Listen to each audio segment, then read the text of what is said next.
dari kelompok 1, yaitu dengan mata kuliah Sosiologi Komunikasi. Di sini kelompok kami menjelaskan tentang konsep dasar dan ruang lingkup sosiologi komunikasi. Sosiologi komunikasi merupakan suatu ilmu yang mempelajari tentang ilmu komunikasi yang ditinjau dari segi sosiologis dan kemasyarakatan. Menurut Menurut Surjono Sukanto, sosiologi merupakan kekhususan sosiologi yang mempelajari interaksi sosial, merujuk pada hubungan atau komunikasi yang menimbulkan proses saling pengaruh mempengaruhi antara para individu dengan kelompok dengan individu, juga memiliki kaitan dengan public speaking, yaitu bagaimana seseorang berbicara kepada publik. Konsep penting dalam sosiologi komunikasi yang pertama adalah community atau masyarakat. Menurut Selo Marjan, adalah orang-orang yang hidup bersama yang menghasilkan kebudayaan. Selain itu, ketika kita bicara tentang sosiologi komunikasi, bagaimana terjadilah interaksi. Sosiologi komunikasi juga berbicara tentang interaksi sosial. Yang kedua adalah teknologi telematika. Ini tidak bisa dipisahkan dari ilmu sosiologi ataupun teknologi komunikasi. Yang ketiga adalah masalah komunikasi.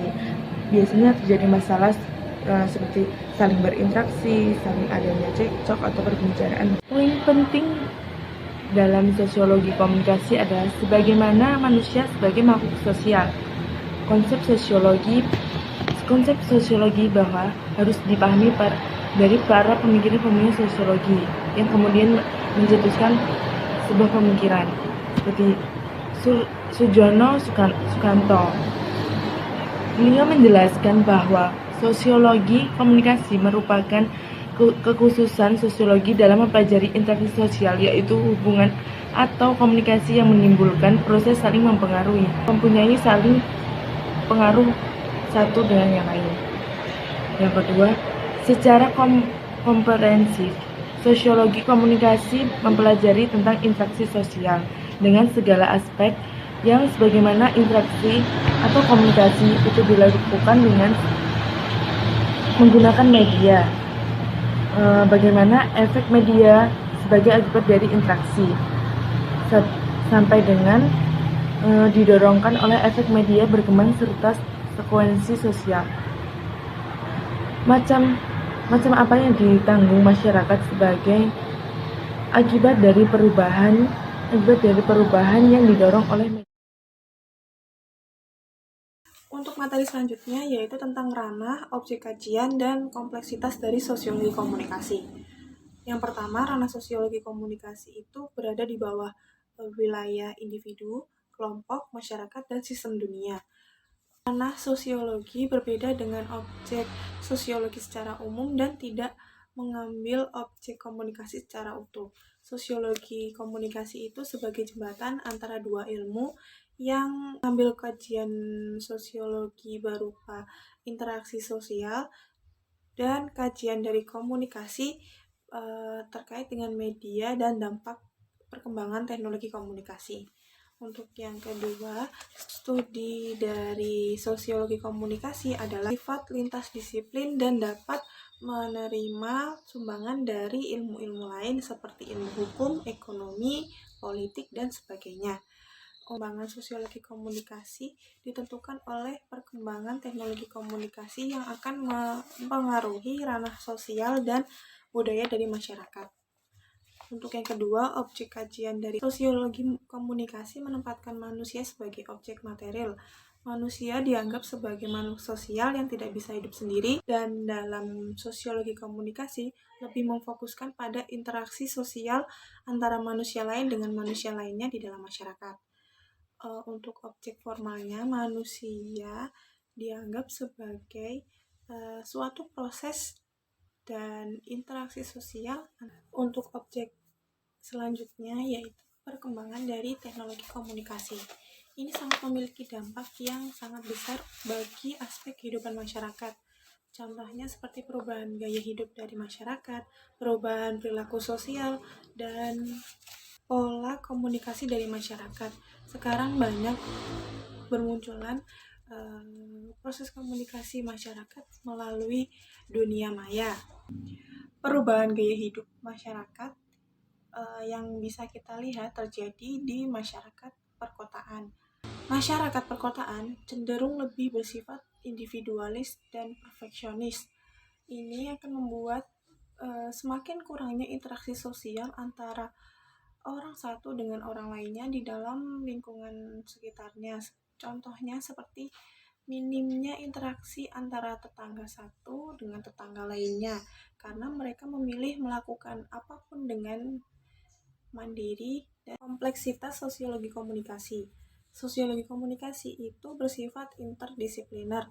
Artinya, sosiologi komunikasi tidak membatasi diri untuk persoalan komunikasi saja, tetapi membuka diri pada kontribusi dari disiplin ilmu lainnya dengan seiring perkembangan masyarakat dan kemajuan zaman. Di dalam masyarakat, setiap orang memiliki latar belakang, karakteristik, dan sifat yang berbeda-beda antara satu dengan yang lainnya.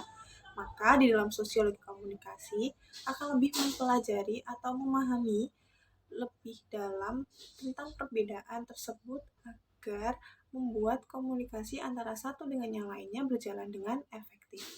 Ketika komunikasi berjalan dengan efektif, maka pesan yang disampaikan oleh seseorang bisa diterima oleh penerima pesan. Nah, itu pentingnya mempelajari sosiologi komunikasi. Pada kesempatan kali ini saya akan sedikit menjelaskan beberapa konsep penting yang berhubungan dengan sosiologi komunikasi. Menurut Burhan dalam bukunya, sosiologi komunikasi adalah konsep ruang tentang sosiologi, community, communication, dan teknologi telematika. Semua ini adalah konsep penting yang melahirkan studi yang saling berkaitan sebagai ruang lingkup dari sosiologi komunikasi. Yang awal yaitu sosiologi. Kata sosiologi berasal dari kata sufi yang berarti bercocok tanam, kemudian berkembang menjadi socius. Dalam bahasa Latin berarti teman atau kawan. Kata tersebut berkembang lagi menjadi kata sosial yang berarti berteman atau berserikat. Secara khusus, kata sosiologi bertujuan untuk mengartikan semua yang berhubungan dengan berbagai kejadian dalam masyarakat, yaitu persekutuan atau perkumpulan manusia dalam meraih tujuan memperbaiki kehidupan bersama. Proses sosial adalah arus timbal balik antara berbagai kehidupan bersama, misalnya proses timbal balik antara segi kehidupan beragama, segi hukum, dan sebaliknya. Dalam suatu proses sosial yang bersifat tersendiri adalah hal perubahan-perubahan dalam struktur sosial. Yang kedua yaitu community. Community adalah kumpulan orang atau masyarakat. Pengertian manusia yang hidup bersama dalam ilmu sosial tidak bisa dipatok secara pasti jumlahnya. Bisa saja hanya 2 orang atau ratusan, bahkan jutaan orang dalam satu lingkup daerah. Mereka hidup dalam waktu yang lama sehingga melahirkan generasi baru yang saling berhubungan. Hubungan ini melahirkan jenis kebudayaan yang mengikat antara satu manusia dengan manusia yang lainnya. Yang ketiga yaitu teknologi telematika. Istilah teknologi telematika bermula dari istilah teknologi informasi. Istilah ini mulai populer pada tahun 70-an, masa sebelumnya. Teknologi informasi masih disebut dengan istilah komputer atau pengolahan data elektronik, atau bisa disebut PDE. Istilah telematika lebih ke arah penyebutan kelompok teknologi yang disebutkan secara bersama-sama, tetapi yang dimaksudkan di sini adalah teknologi informasi yang digunakan oleh media massa, teknologi komunikasi pada umumnya sudah menjadi kebutuhan penting dalam masyarakat global seperti handphone, laptop, televisi, internet, dan lain-lainnya. Pada zaman modern ini, teknologi komunikasi dan informasi sudah sangat berkembang dengan pesat. Sebagian besar manusia, khususnya individu yang berhubungan dalam masyarakat perkotaan besar, menjadi teknologi sebagai salah satu kebutuhan penting bahkan primer dalam menjalani rutinitas harian mereka. Ini menghasilkan kajian teknologi informasi sangat penting untuk ditelaah karena mampu mengubah sendi-sendi kehidupan sosial manusia yang kini semakin terhubung dengan manusia di belahan dunia lainnya melalui dunia maya artifisial yang hadir karena kehadiran teknologi yang berkembang semakin pesat. Kehadiran teknologi berdampak sangat positif dalam dunia bisnis, ekonomi, dan sangat mempengaruhi aspek-aspek umum dalam kehidupan. Walaupun demikian, ini salah satu sisi kehadiran serta kemajuan teknologi juga membuat manusia semakin bersaing satu sama lain, sibuk dengan teknologi masing-masing. Dan yang terakhir yaitu communication. Menurut Anok Ujiana, pada hakikatnya komunikasi adalah proses penyampaian pikiran atau perasaan seseorang atau komunikator kepada orang lain atau komunikan. Pikiran berupa gagasan, informasi atau opini yang muncul dari benaknya. Adapun perasaan dapat berupa keyakinan, keraguan, emosi, dendam, kesedihan yang timbul dalam hati manusia. Ruang lingkup dari sosiologi komunikasi seolah-olah sama dengan ruang lingkup dari sosiologi. Akan tetapi tidak demikian. Sosiologi komunikasi tidak mengambil secara utuh ruang lingkup dari sosiologi. Demikian pula komunikasi, ruang lingkup sosiologi komunikasi juga tidak mengambil ruang lingkup komunikasi secara keseluruhan. Sosiologi komunikasi menjembatani kajian yang dibicarakan baik dalam bidang ilmu komunikasi maupun sosiologi. Sosiologi komunikasi bukanlah ilmu yang berdiri sendiri, melainkan merupakan salah satu cabang dari sosiologi secara khusus yang membicarakan hal-hal berkaitan dengan proses komunikasi dalam masyarakat. Saya pikir itulah sedikit materi dari kelompok saya tentang ruang lingkup dan konsep dasar sosiologi komunikasi, agar bisa memberikan gambaran awal dan bisa memotivasi kita semua. Semoga kita semua lebih semangat dengan materi-materi berikutnya.